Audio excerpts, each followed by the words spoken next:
I was pregnant with my second baby when I found out that my Aunt Kathy was diagnosed with ALS. She was the sweetest person on the planet. If anyone had like a negative thing to say about someone, she was always the first to say, well, and she would, always have that person's back and be defensive. My Aunt Kathy was good at everything. She made our wedding cake. She could sew. She was Cub Scout leader. She could do everything and was just such a great mom. And the disease progressed rapidly for her. I went out to visit early on in my pregnancy to make sure I could spend a little bit more time with her before she passed. I named my second baby Catherine for my Aunt Kathy. She was 47. I couldn't believe when my Aunt Diane was also diagnosed with ALS. My mom is one of 6 girls. And so for a second one to be diagnosed, that's when we figured out that we had the familial gene, which only accounts for about 15% of ALS cases. The familial form of ALS is much more aggressive.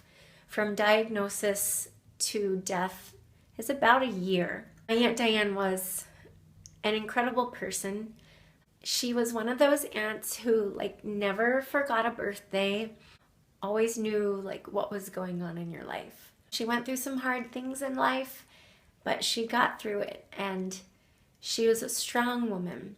She was a nurse, and she loved taking care of others. We went out and visited her when she was already in a wheelchair. It was hard to see the deterioration. She passed away too young also.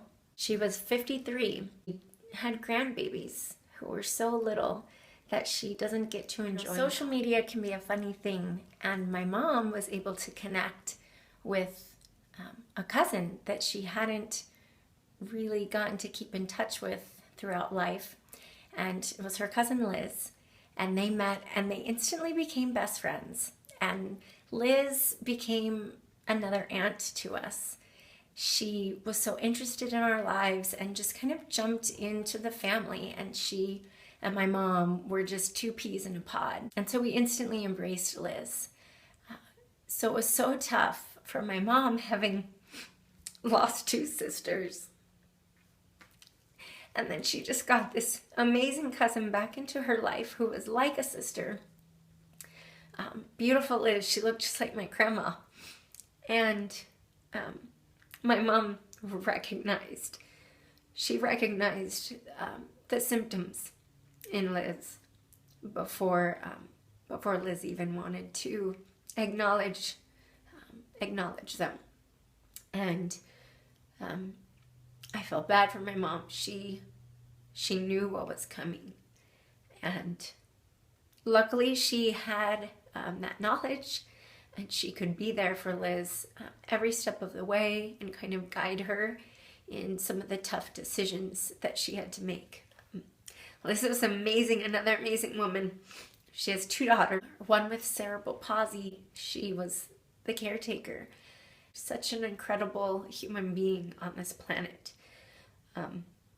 And she passed away at the end of 2014. For me to be able to run for them and to run for her and to raise funds, I can't bring these people back. I don't have that power. None of us have that power, but so much that needs to be done as far as keeping patients comfortable, giving them options, giving them medication, slowing down the progress of deterioration, finding ways to possibly cure this disease one day. I am running New York City Marathon to raise funds for ALS research. If you can support me in my cause, every dollar helps. Please visit my CrowdRise website. Thank you.